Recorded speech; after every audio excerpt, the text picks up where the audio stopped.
Usaha mikro kecil telah menyelamatkan ekonomi Pulau Dewata saat terpuruk akibat pandemi COVID-19. Hal ini diungkapkan Wakil Gubernur Bali Cokorda Oke Arte Ardana Sukawati atau akrab disapa Coace.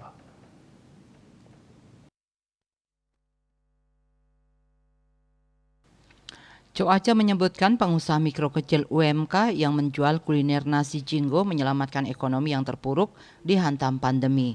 Tidak bisa dipungkiri ekonomi Bali terpuruk dari 34 provinsi, tapi dengan UMKM khususnya usaha mikro kecil seperti berdagang nasi jinggo dan sebagainya menyelamatkan Bali. Adapun nasi jinggo adalah makanan berisi nasi yang dibungkus menggunakan daun pisang dan biasanya berisi diantaranya mie goreng, irisan telur, ayam suwir, serundeng serta sambal. Harga nasi jinggo di Pulau Dewata itu dijual rata-rata Rp5.000 per bungkus. Menurutnya banyaknya tenaga kerja yang harus diputus hubungan kerja PHK atau dirumahkan membuat mereka beralih menjadi pedagang, salah satunya kuliner nasi jinggo.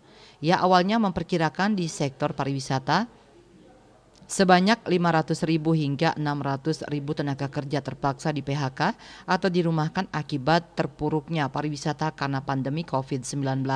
Sedangkan berdasarkan data Badan Pusat Statistik BPS Provinsi Bali, sekitar 139.000 tenaga kerja sektor pariwisata terpaksa menganggur.